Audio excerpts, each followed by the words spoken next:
What if I told you that you are more valuable to brands than creators that have millions of followers? It kind of sounds crazy, right? But it's typically true. Companies are looking for smaller creators with more engaged audiences because you bring the results. So today I'm breaking down how to get your very first brand deal, even if you have a smaller following or you literally have no idea where to get started.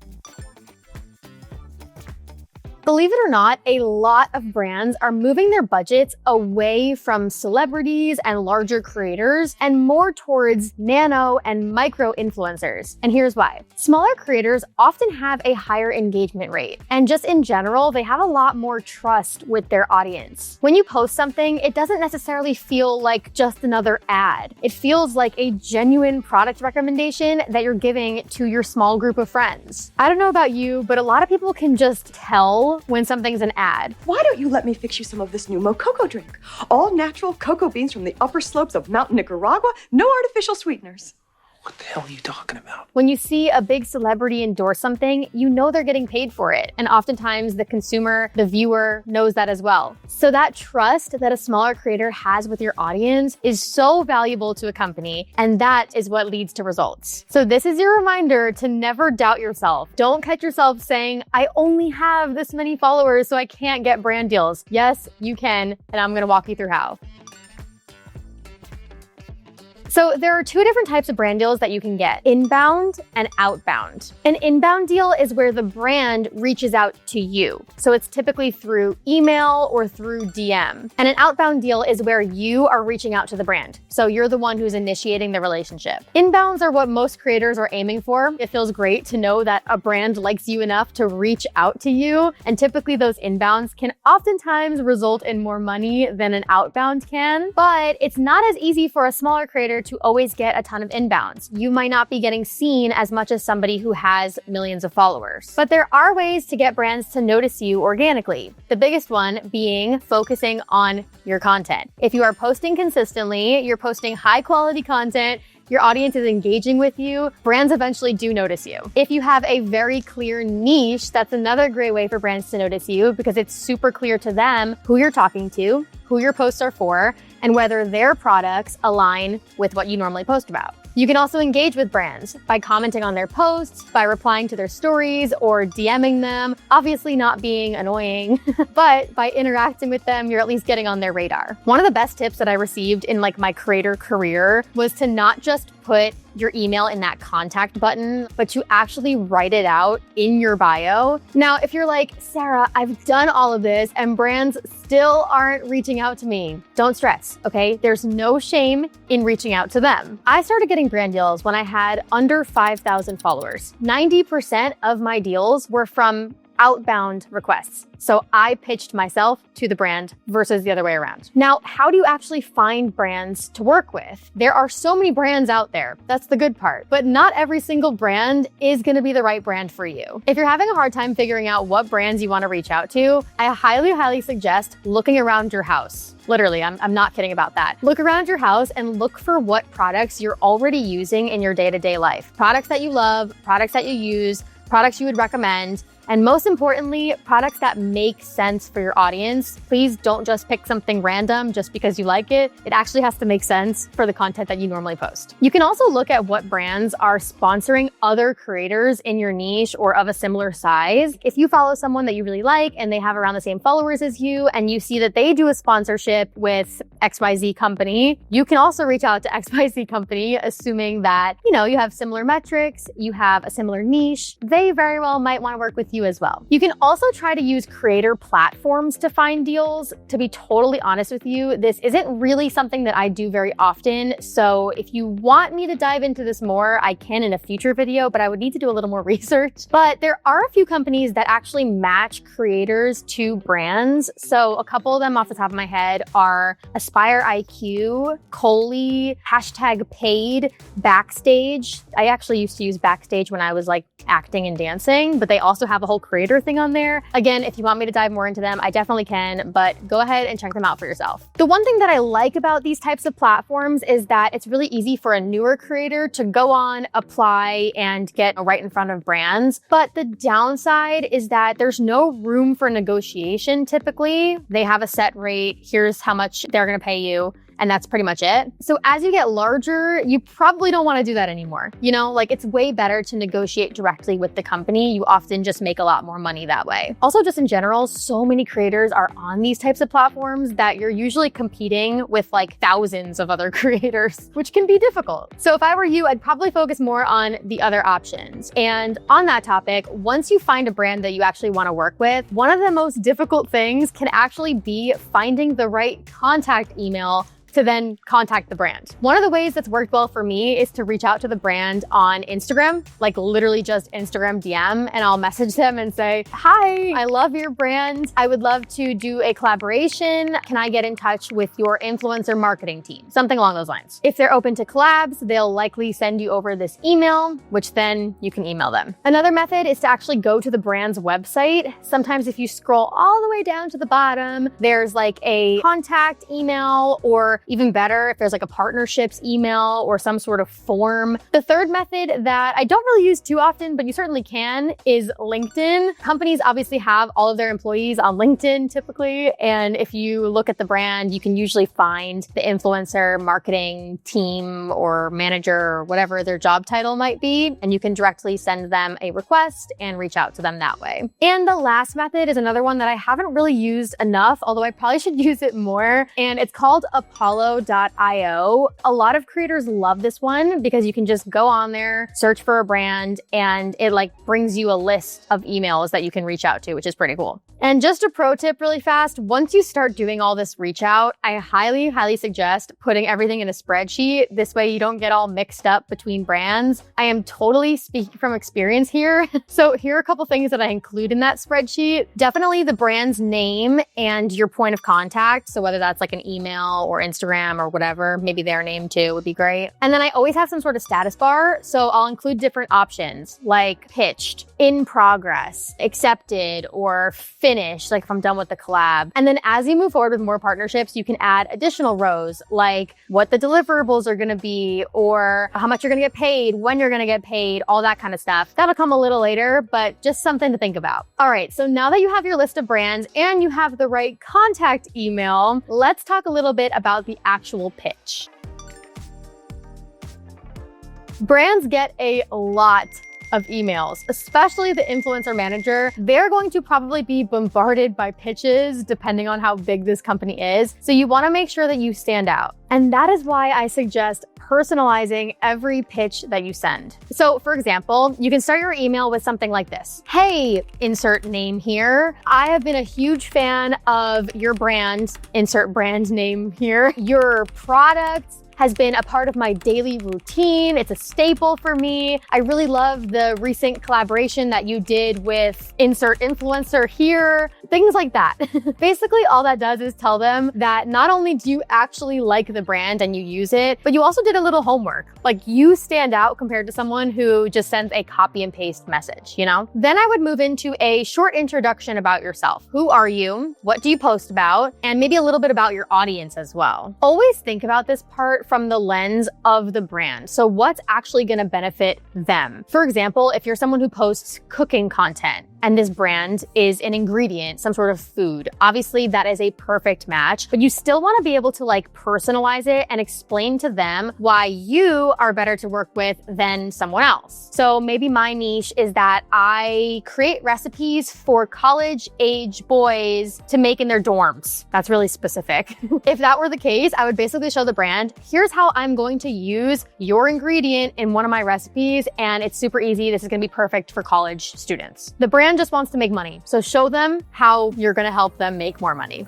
Dollar bills, y'all. After the introduction, I include my socials. So I link to my Instagram, my TikTok, my YouTube, whatever makes sense for you. And then right next to each, I just put my follower count. I always put more in-depth metrics in my media kit, which I'll talk about in a little bit. So right here, I usually only just put my followers. And then at the very end of the email, I obviously end it really nicely. I say thank you, proper manners. And then I also mention that I attached my media kit so that they can see examples of my previous work. So let's talk about this media kit. Basically, your media kit is like your portfolio as a creator. If you don't have a media kit, I highly suggest creating one. It doesn't have to be anything crazy. You can go into Canva. There are a couple templates that you can use and just set something up that allows the brand to be able to see examples of your work and also some of your social media metrics as well. So up at the very top of my media kit, I have my name, my picture,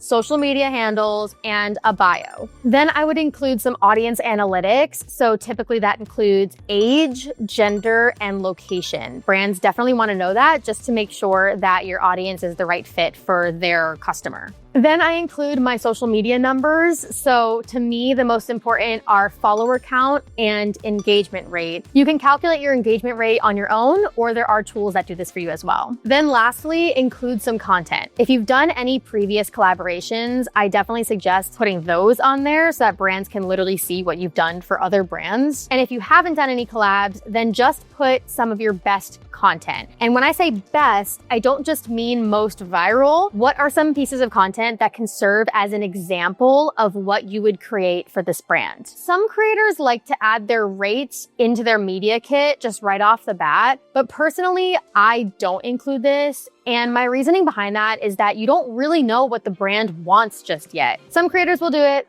I like to add it in a little later. We'll talk about rates next, I promise. So I send this email with the media kit attached and I wait for the brand to reply. Typically, they'll reply, at least you hope so, and they'll either say, no, we're not interested right now, and that's totally fine, or they'll say yes. And if they are interested, they'll usually either give their budget right off the bat, here's how much we pay for a reel for whatever, or they'll ask you for your rates. Again, this is kind of why I don't love to send my rates in that initial email, because sometimes they send back an email that may actually be a higher rate than you would have pitched.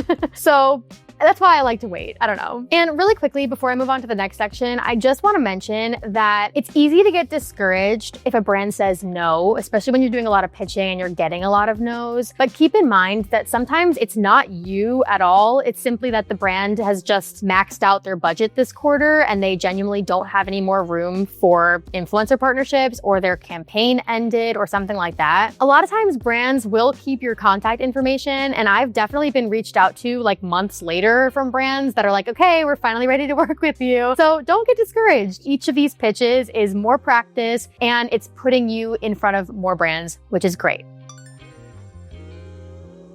So let's say that the brand replies to your email and they're interested, but they ask for your rate. How do you actually determine what your rate will be? Well, unfortunately, there's not really like a magic number or magic formula, which is probably why you've seen tons of different creators of different sizes, follower counts, experience have like totally different rates. Some creators will post and maybe like share their method or their formula for determining rates. I don't know. When it comes to me, I just always found that the best way to determine my rate was kind of by trial and error, like testing it out. In general, your rate for any sort of collaboration is dependent on lots of different factors, including your follower count, your engagement rate, the quality of your content, how many years of experience you have, and also add-ons as well. Just for full transparency here, when I first started getting brand deals, like I said, I think I had somewhere around like 5,000 followers. I was charging $150. I started to notice that brands were literally accepting this rate in 3 seconds. Like there was no negotiation happening. They were just like, okay, cool, let's do it. And it made me realize that I should probably be charging more because clearly I'm cheap for them.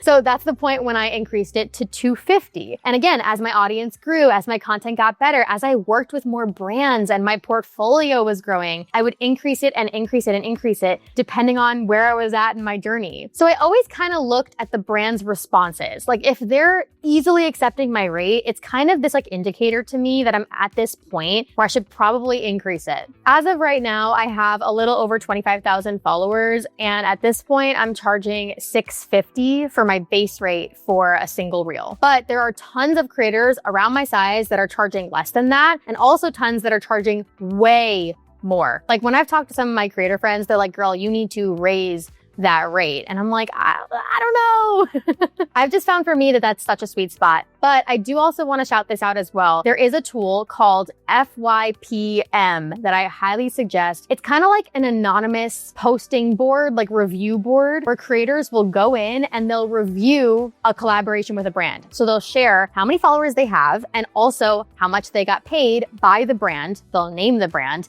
and they'll give like a little review. Like, was it good? Did they get paid on time? Things like that. Highly suggest looking at this. It's going to give you such a good idea of kind of like what to charge, what other people are charging, all that stuff. As you're doing more collaborations, keep in mind that different sized brands have different sized budgets. Now, this might be a little surprising, but I've actually found that very large, well-known brands, they're the ones that typically have the least amount of budget when it comes to smaller influencers. I feel like this is probably because of the fact that a lot of smaller creators are fine accepting gifts from big brands because they just want the product. And when you really think from a brand's perspective, like, why would you pay someone if there are tons of other creators of the same size that are willing to like promote the product for free? Duh. So I don't know. I never really had too much luck getting paid collaborations that were of my rate from large brands. But then also on the flip side, really small businesses typically don't have much of a budget at all towards influencer collaborations, so that can also be hard as well. I've personally found that the sweet spot is like those mid-sized companies. Companies that aren't like a household name, but that aren't so small that they don't have any budget, somewhere in the middle. And that's typically where most of my collaborations have pretty much always come from. So when you're considering the price for your brand deal, the very first thing that you should look for is how many deliverables they want. So how many videos do they want? Do they want these videos posted on one platform or cross-posted to another one? Are they gonna want Instagram stories? Are they gonna want a link in bio? All of these things you can charge more for, so make sure that you very clearly know exactly what the scope is. Next, make sure to ask about usage rights. This is where so many beginner creators leave so much money on the table, it's not even funny. Usage rights refers to how the brand is going to use your content. So is it just getting posted on your socials, or are they planning to run ads with it, or whitelist it, or put it on their website, or put it on a billboard? I don't know. If the brand wants to use your video, your post, your picture, your face, whatever, in any sort of marketing, you can charge more for that, and you should. Now, again, every creator is different in this, but when it comes to paid ads, most creators will typically charge anywhere from 20 to 30% of their base rate per month that the company wants to use it in ads. So let's just say, for example, that your base rate for one reel is $300 and the company that you're working with wants to use this video in advertising. That's $300 for the actual video. Plus, let's just say that you want to charge 30% per month for your usage rights fee. That equals $90 per month on top of your $300 base rate. So that means that if they want to use your video in ads for 30 days, it's $390. For 90 days, it's $570. For 6 months, $840, and so on. So as you can see, this is where a creator can turn a small deal into a massive deal. Another common thing to negotiate is whitelisting. This is pretty similar to what I just explained, except instead of them running it in their ads, they can actually put money behind your post and simply just boost your post to more people. So this is kind of like a win-win because they're putting money behind your post, aka your post gets more reach, and it typically leads to more sales for the company. But just because you also benefit from this does not mean that you shouldn't charge for this. You should definitely charge for this because it's resulting in more sales for the brand. Now, when it comes to usage rights, whitelisting, I highly suggest that you have very clear dates within your contract of when this is gonna end.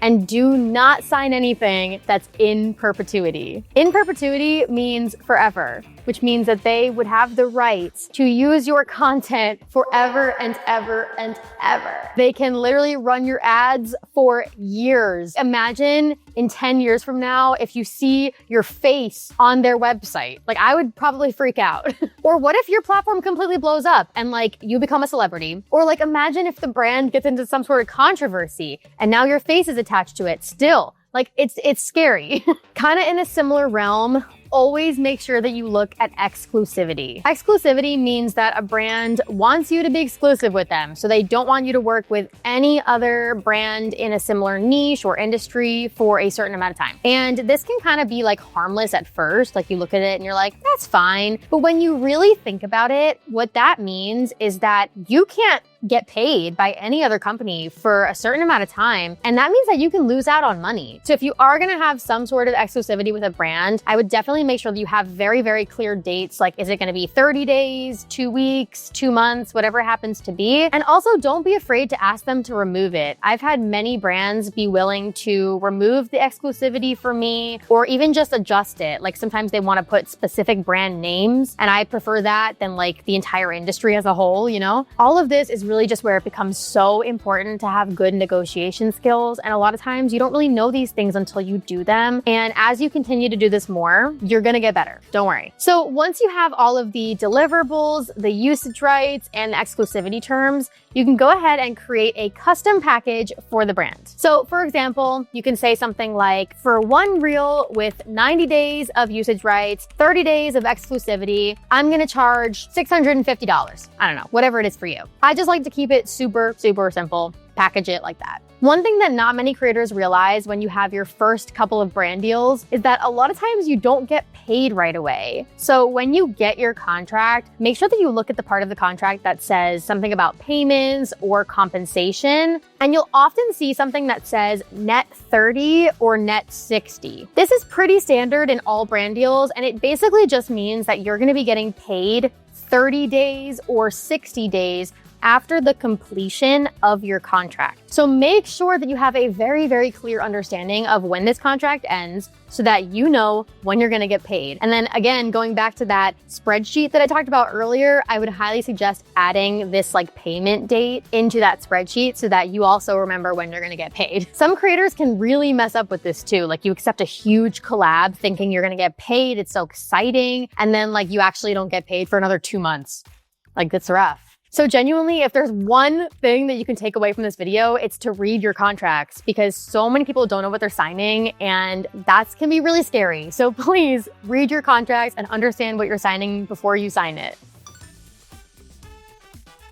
Now, let's just say that you're doing everything right. You're pitching, you're personalizing your emails, all the things, but brands are still not replying or just saying no. Keep going. I can't stress enough to keep going and keep trying. The number one thing that I would go back and fix is your content, because odds are if a brand is saying no to you, it could be because of your content. Can you get more consistent? Can you narrow down your niche? Can you upgrade the quality of your content? Can you comment on more brands' posts or DM them and just interact like naturally? Or maybe even post the product for free just to get in front of the brand. Go back to the basics because genuinely your content and the quality of your content is the most important thing. That is the first thing. And if that is not there, if you're not staying consistent or if the quality is not there, then brands are just not going to say yes. And I hate to admit that, but it's true. But the most important thing is that you don't give up. There are tons of different ways that you can monetize, even if you have a small following. So if brand deals are not working for you,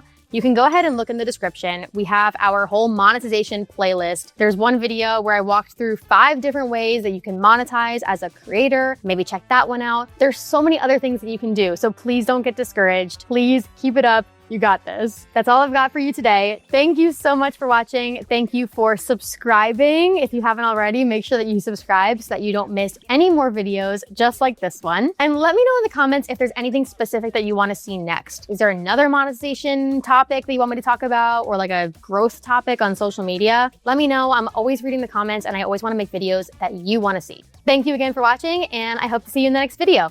Bye.